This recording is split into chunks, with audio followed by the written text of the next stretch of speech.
এই স্মার্টফোনটাতে একদম পানির দামের ভেতরেই 7 ন্যানোমিটার আর্কিটেকচারে তৈরি করা একটা চিপসেট রয়েছে, যেখানে 5G কানেক্টিভিটির সাপোর্ট পেয়ে যাবেন আপনারা। এছাড়া 90 হার্জের ডিসপ্লের সাথেই আসে পোকো M4 5G স্মার্টফোনটা।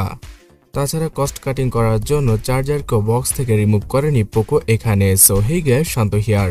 পোকো M4 5G স্মার্টফোনটাকে আনবক্স করলে আপনারা পেয়ে যাবেন পোকোর ট্র্যাডিশনাল ডিজাইনের সাথে আসা পোকো M4 5G ডিভাইসটি। এর সাথে পাওয়া যাবে 18 ওয়াটের চার্জিং ব্রিক আর USB Type-C ডাটা কেবল সহ সিম ইজেক্টর টুল।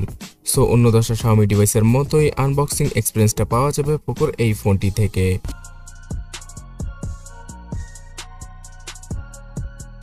এই স্মার্টফোনটার ফ্রন্টে পোকো ইউজ করেছে 90 হার্জের ফুল এইচডি রেজলিউশনের ডিসপ্লে, যার প্রোটেকশন হিসেবে কর্নিং গরিলা গ্লাস 3কে ইউজ করেছে তারা।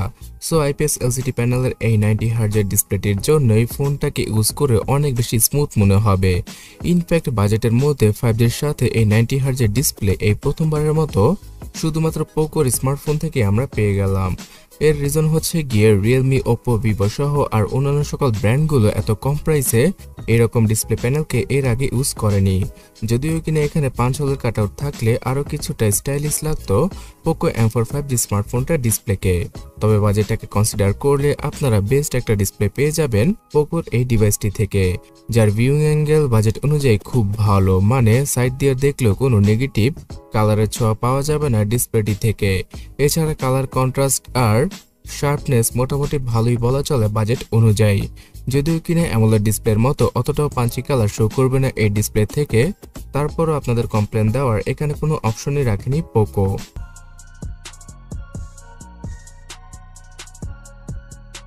এত যে 5G করছি, এই 5G'র জন্যই মিডিয়াটেকের সবচেয়ে সস্তা ডাইমেনসিটি 700 5G চিপসেটকে ইউজ করেছে পোকো এখানে, যেটা কিনা মিডিয়াটেক G70 অথবা 80-র মতো একটা পারফরমেন্স দিয়ে দিবে আপনাদের। সো আপনারা হয়তো বুঝতেই পারছেন বর্তমানে মার্কেটে থাকা 15 থেকে 16-17 হাজার টাকার স্মার্টফোনে যেমন পারফরমেন্স পাওয়া যায়, ঠিক তেমনই পারফরমেন্স পেয়ে যাবেন আপনারা এই ডিভাইসটি থেকে। বাট মজার ব্যাপার হচ্ছে গিয়ে এই চিপসেটটা শুধুমাত্র 7 ন্যানোমিটার আর্কিটেকচারে তৈরি করেছে মিডিয়াটেক। সো এখানে পাওয়ার এফিসিয়েন্সিগত দিক দিয়ে অনেক বেশি হেল্প পাওয়া যাবে। তার সাথে 5G কানেক্টিভিটি তো রয়েছেই। বাট গেমিং এর জন্য এই চিপসেটটা একদম বেসিক লেভেলের হবে, মানে পাবজির মতো গেমটা আপনারা মিডিয়াম গ্রাফিক্স রেখে খেলতে পারবেন 40 FPS এ। এছাড়া ফ্রি ফায়ার গেমটা তো অনায়াসে প্লে করা যাবে হাই সেটিংসে। তবে অন্যান্য সকল হাই গ্রাফিক্সের গেমগুলো মিডিয়াম থেকে লো গ্রাফিক্সে প্লে করলে আপনারা সবচেয়ে বেটার FPS অথবা গ্রাফিক্সের সাপোর্টটা পেয়ে যাবেন। আর মিডিয়াটেকের এই ডাইমেনসিটি 700 চিপসেটটা ফুল HD+ রেজলিউশনের পাশাপাশি 90 হার্জের ডিসপ্লেকে ইজিলি হ্যান্ডেল করতে পারে।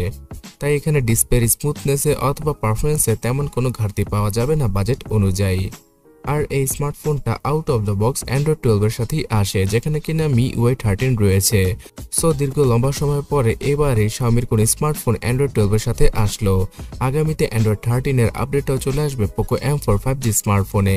এই স্মার্টফোনটাতে Xiaomiর বেসিক লেভেলের UI ফিচার রয়েছে, যেমন ওয়াইফাই পাসওয়ার্ড QR কোডের মাধ্যমে শেয়ার করা, প্রাইভেসি ড্যাশবোর্ড। এছাড়া কোনো অ্যাপ যদি আপনার স্মার্টফোনের ক্যামেরা, মাইক্রোফোন অথবা লোকেশনকে ইউজ করে থাকে, তাহলে নোটিফিকেশনের মাধ্যমে আপনারা সেটা জানতেই পারবেন। এবং স্ক্রিন রেকর্ডিং এর ফিচার রয়েছে এই স্মার্টফোনটিতে। এই ফোনটিতে পাওয়া যাবে র্যাম এক্সটেন্ড করার ফিচার, যার মাধ্যমে কিনা 1 থেকে 6 জিবি পর্যন্ত আপনারা ভার্চুয়ালি র্যামকে এক্সটেন্ড করতে পারবেন। তাই 6 জিবি র্যামের সাথে আসা পোকোর এই ফোনটা কিনলে 10 জিবি পর্যন্ত ভার্চুয়াল র্যামের সুবিধা পাওয়া যাবে, যেটা এক কথায় বলতে গেলে কিছুটা গিমিকি একটা ফিচার। সো র্যামের কথা যেহেতু বলছি, 4 জিবি আর 6 জিবি এই দুইটা র্যাম ভেরিয়েন্টের সাথেই বিভিন্ন কান্ট্রিতে লঞ্চ করা হয়েছে পোকো M4 5G স্মার্টফোনটা, যেখানে কিনা UFS 2.2 এর ফাস্টেস্ট 64 জিবি আর 128 জিবির ইন্টারনাল মেমোরি রয়েছে। আমি UFS 2.2 কে ফাস্টেস্ট স্টোরেজ বললাম এই কারণে, বিকজ এই ফোনটা কিন্তু 15,000 টাকার আশেপাশে বাংলাদেশে আসবে, আর সেই বাজেটে এই ইন্টারনাল মেমোরিটা অনেক বেশি রিড এবং রাইডের স্পিডের সাথেই আসে। অ্যাজ এ বাজেট ডিভাইস এই ফোনটাতেও দুইটা সিমের পাশাপাশি একটা SD কার্ডকে ইজিলি ইউজ করা পসিবল, যেহেতু এখানে ডেডিকেটেড সিম স্লট রয়েছে। তাছাড়া পাওয়ার ব্যাকআপ দেওয়ার জন্য 5000 mAh এর ব্যাটারির পাশাপাশি 18 ওয়াটের চার্জিং স্পিডটা ইউজ করা হয়েছে পোকোর এই ফোনটায়। সো একদিনের মতো ব্যাটারি ব্যাকআপ ইজিলি পাওয়া যাবে পোকোর এই ফোনটা থেকে। তাছাড়া একদম টানা ইউজ করলে প্রায় 6 থেকে 7 ঘন্টার মতো স্ক্রিন অন টাইম পাওয়া যাবে এই ফোনটায়, এবং চার্জ হতে 2 ঘন্টারও বেশি সময় লেগে যাবে পোকো M4 5G স্মার্টফোনটার। এবং সিকিউরিটি সেকশনে সাইড মাউন্টেড ফিঙ্গারপ্রিন্ট স্ক্যানার সহ software base face unlock, accelerometer, proximity এই সকল সেন্সর থাকছে। বাট স্যাডলি জাইরো সেন্সরটা নেই। তাই যারা কিনা গেমিং এর ক্ষেত্রে জাইরো ইউজ করে থাকেন অথবা 360 ভিডিও দেখার জন্য জাইরো ইউজ করে থাকেন তাদের জন্য একটা দুঃসংবাদ। এই স্মার্টফোনটাতে single option speaker, 3.5mm headphone jack, wifi, bluetooth এবং আয়ার ব্লাস্টার সেন্সরও রয়েছে, যেটা দ্বারা কিনা যে কোনো রিমোট কন্ট্রোলকৃত এসি, টিভি ইত্যাদি জিনিসপত্র আপনারা ফোন দিয়েই কন্ট্রোল করতে পারবেন। বাট এত কিছুর ভিড়ে Xiaomi কিন্তু ক্যামেরা সেকশনে কস্ট কাটিং করেছে। 50 মেগাপিক্সেলের ডুয়াল ক্যামেরা সেটআপ পাওয়া যাবে ফোনটার পেছনে। সামনে থাকছে 8 মেগাপিক্সেলের ডিসেন্ট কোয়ালিটির সেলফি। সো যেহেতু মিডিয়াটেক ডাইমেনসিটি 700 একটা বেসিক লেভেলের চিপসেট, তাই এখানে 4K তে ভিডিও রেকর্ডিং করা পসিবল হবে না। আর বাজেটটাকে কনসিডার করলে আপনারা ফুল এইচডি রেজলিউশনের সাথে ভিডিও করে হ্যাপি থাকবেন, এটা আমি ধারণা করছি। কিন্তু ক্যামেরার কোয়ালিটি অতটাও ভালো হবে না বাজেট অনুযায়ী।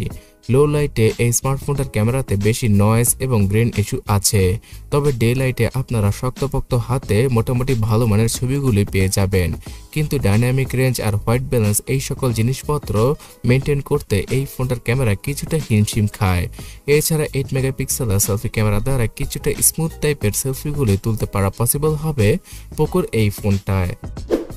আর সামনের ক্যামেরাতেও ফুল এইচডি রেজলিউশনের ভিডিও রেকর্ডিং এর ফিচার রয়েছে, তবে এখানে জাইরো সেন্সরটা না থাকায় ব্যাক ক্যামেরা দ্বারা স্টেবল ভিডিওগুলো শুট করা পসিবল হবে না। তাই যারা কিনা ফোন কেনার ক্ষেত্রে ক্যামেরাকে অতটাও গুরুত্ব দেন না আর বছরে শুধুমাত্র কয়েকবারই ছবি তুলে থাকেন, তাদের জন্য এই ফোনটা বেস্ট হবে। বিকজ এখানে 5G কানেক্টিভিটি, মোটামুটি ভালো লেভেলের একটা চিপসেট, 90 হার্জের ডিসপ্লে সহ বেটার মেমোরি আর 5000 mAh এর মতো ব্যাটারিকে পেয়ে যাচ্ছেন আপনারা। আর পোকো M4 5G স্মার্টফোনটার জন্য ইন্ডিয়ান মার্কেটে দাম রাখা হয়েছে শুধুমাত্র 10,999 রুপি, মানে শুধুমাত্র 11,000 রুপিতে Poco M4 5G স্মার্টফোনটার 464GB ভেরিয়েন্টকে launch করা হয়েছে ইন্ডিয়াতে। এছাড়া 628GB ভেরিয়েন্টের প্রাইসও আপনার স্ক্রিনে দেখতে পাচ্ছেন। সো বাংলাদেশের মার্কেটে অফিসিয়াল বলুন অথবা আনঅফিসিয়াল বলুন শুধুমাত্র 15,000 টাকার আশেপাশেই পোকো M4 5G স্মার্টফোনটা আমরা পেয়ে যাব।